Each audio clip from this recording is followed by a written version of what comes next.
अस्सलाम वालेकुम dear students, my name is Mubashra Manzoor and welcome to my class. हम आज के टॉपिक पे ये स्टडी करेंगे कि ऑपरेटर्स क्या क्या हैं। हमारे पास कौन कौन से ऐसे ऑपरेटर्स अवेलेबल होते हैं सी में जिनसे हम कुछ ना कुछ ऑपरेशन या मैनिपुलेशंस अप्लाई कर सकते हैं ऑन द डेटा। जब हम अप्लाई कर रहे हैं तो उसमें डिफरेंट टाइप्स आ जाती हैं हमारे पास, जिसमें आज के लेक्चर में हम डिस्कस करेंगे कि अरिथमेटिक ऑपरेटर्स क्या क्या होते हैं और रिलेशनल ऑपरेटर्स कौन कौन से होते हैं।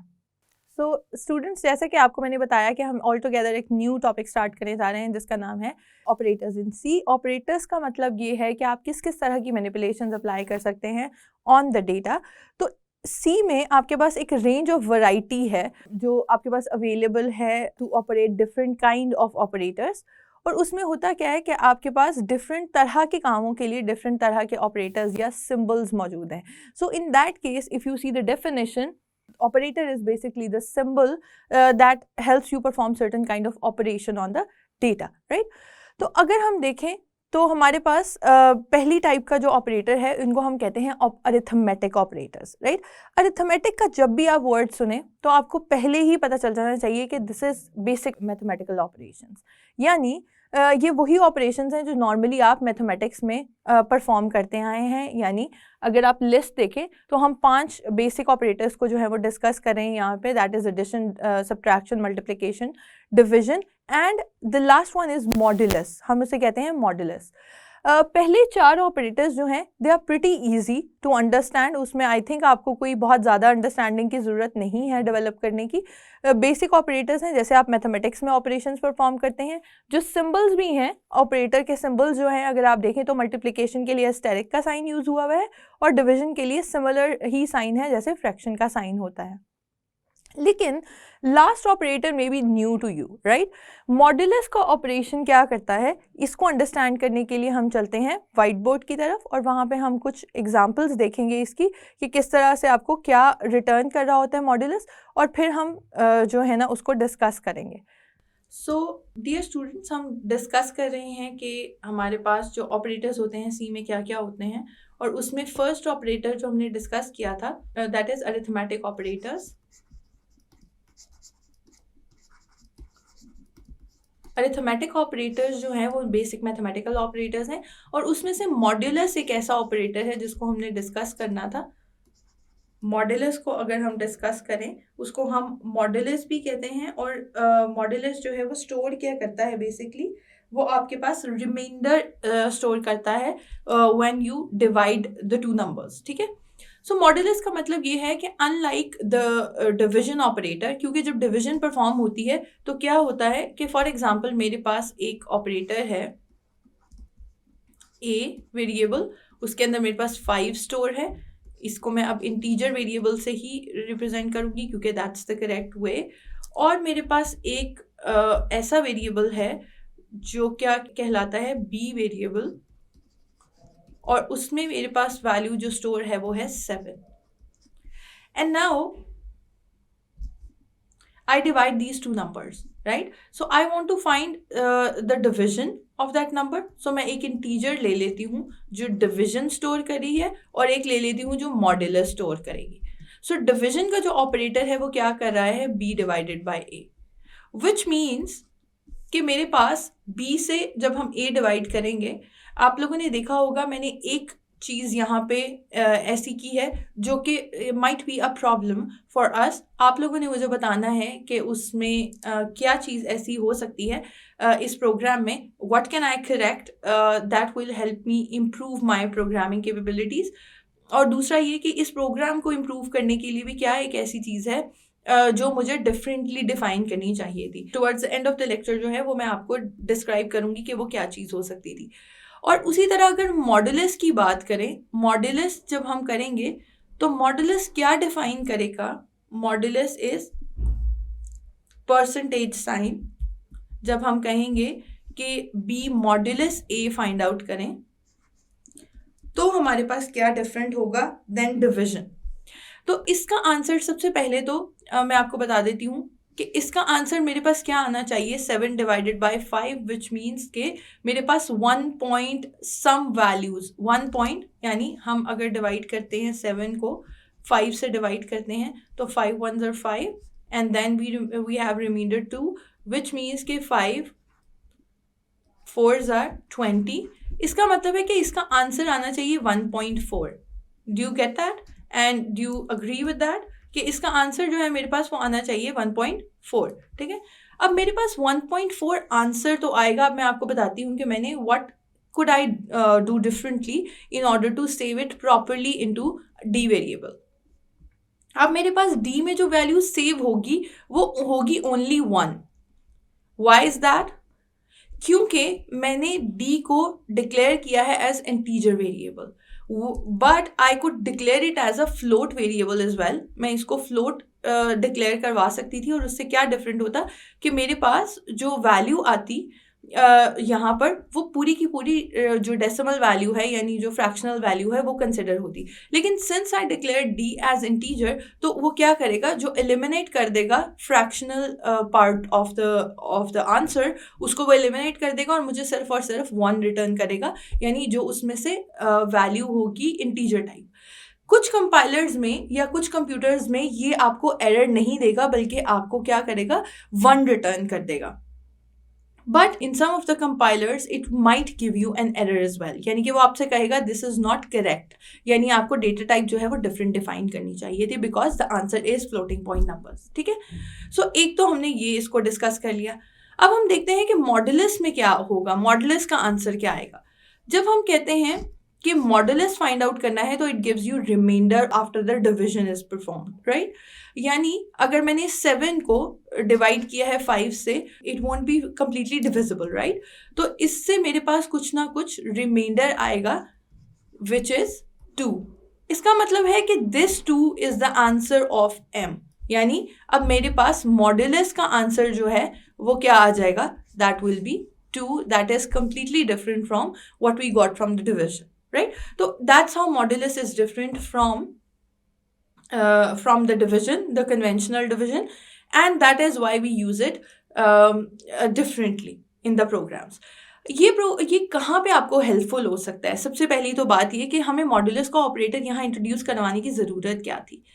अगर मैं आपसे कहूँ कि मुझे आइडेंटिफाई करके दें कि कौन से नंबर जो हैं वो इवन है और कौन से नंबर ऑड है. So yes, it is very very helpful when you have to identify कि कौन से नंबर्स ऐसे हैं. इसका सिंपली मतलब ये है कि मुझे ऐसे नंबर्स फाइंड करने हैं जिनको जब मैं 2 से डिवाइड करूं तो मॉडुलस का आंसर शुड बी 0. अगर 0 आता है तो इसका मतलब है those numbers are even and other numbers are odd. So ये एप्लीकेशंस में जब हम कोड्स लिखेंगे इस तरह के तो उसके अंदर ये चीज़ें हमें बहुत ज़्यादा हेल्प करेंगी.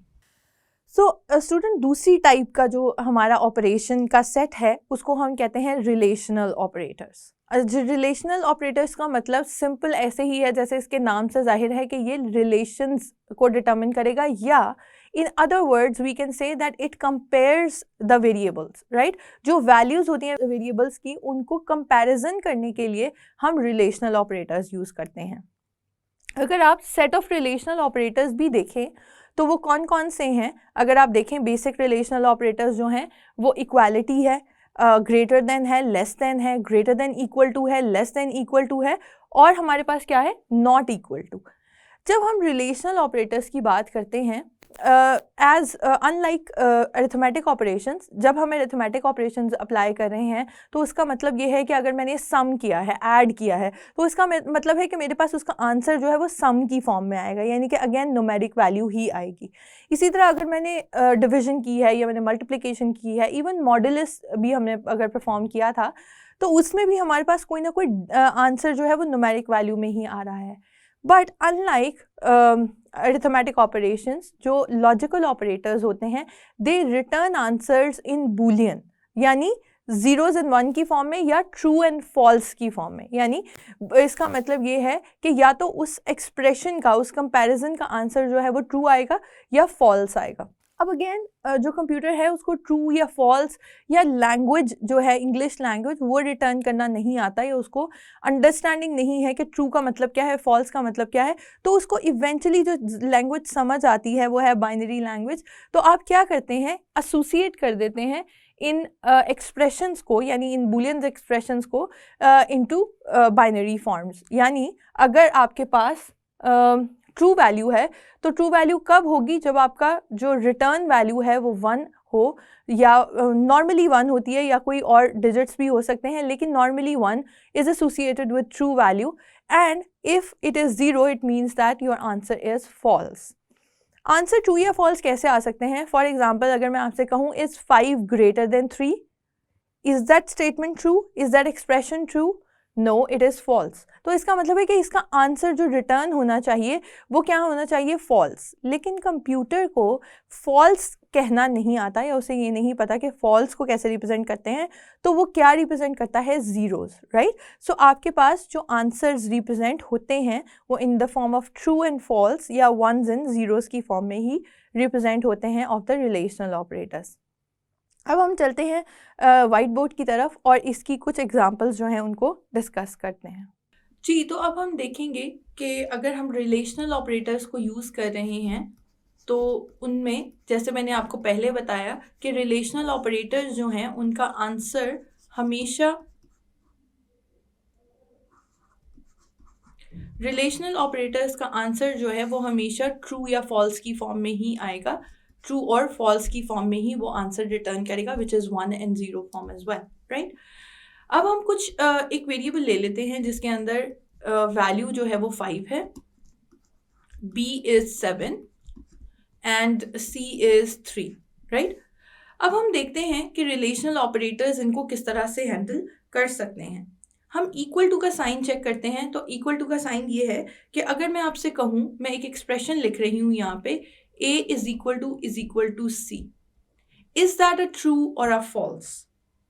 Definitely it's a false statement, right? क्योंकि जो 5 है वो 3 के इक्वल नहीं है, तो ये आपका कंपाइलर क्या रिटर्न करेगा? 0 वैल्यू, राइट? इसी तरह एक बात आपने नोटिस की होगी कि जब हम यहाँ पे रिलेशनल ऑपरेटर यूज़ कर रहे हैं तो हम डबल इक्वल टू का साइन यूज़ कर रहे हैं। ऑन दी अदर हैंड जब हम यूज़ करते हैं असाइनमेंट, फॉर एग्जाम्पल मैं कहती हूँ integer age is equal to 3, तो उसमें मैं सिंगल ऑपरेटर यूज़ करती हूँ, single equal to sign use करती हूँ। उसका मतलब है असाइनमेंट, यानी राइट टू लेफ्ट जो वैल्यू आपने असाइन की है वो उस वेरिएबल को असाइन हो रही है या उसमें स्टोर हो रही है। तो जब भी हम असाइनमेंट के लिए यूज़ करते हैं तो हम सिंगल इक्वल टू यूज़ करते हैं, और जब भी हम कंपैरिजन के लिए यूज़ करते हैं, रिलेशन फाइंड आउट करने के लिए यूज़ करते हैं, तो हम डबल इक्वल टू का साइन यूज़ करते हैं। अगर आप सिंगल इक्वल टू यहाँ यूज़ करेंगे तो इसका मतलब ये होगा कि जो भी वैल्यू सी में पड़ी हुई है वो ए को असाइन हो जाए। So that's something we don't want to do into relational operator. That's why you have to remember कि जो relational operators हैं उसमें equality का sign is double equal to sign. Next expression हम देखते हैं is b greater than a. Is that a true or false? b is greater than a. Definitely. So it means that it is a true value. Right? तो इसका मतलब है कि जो आपका कंपाइलर है उसको रिटर्न करना चाहिए 1, क्योंकि this is something which is completely true, right? उसके बाद हम अगला देखते हैं। अगला एक एक्सप्रेशन में लिख रही हूं कि is a less than c। So a क्या c से लेस है? No, that's definitely not true. So which means that it is a false statement or a false relation, which means कि ये क्या रिटर्न करेगा? 0. कंपाइलर उसको 0 return करेगा, which means कि it's a false, right? उसके बाद हम ये देखते हैं कि क्या a is less than equal to b? क्या a जो है वो less than and equal to b है? क्या जो a है वो b से less है? डेफिनेटली।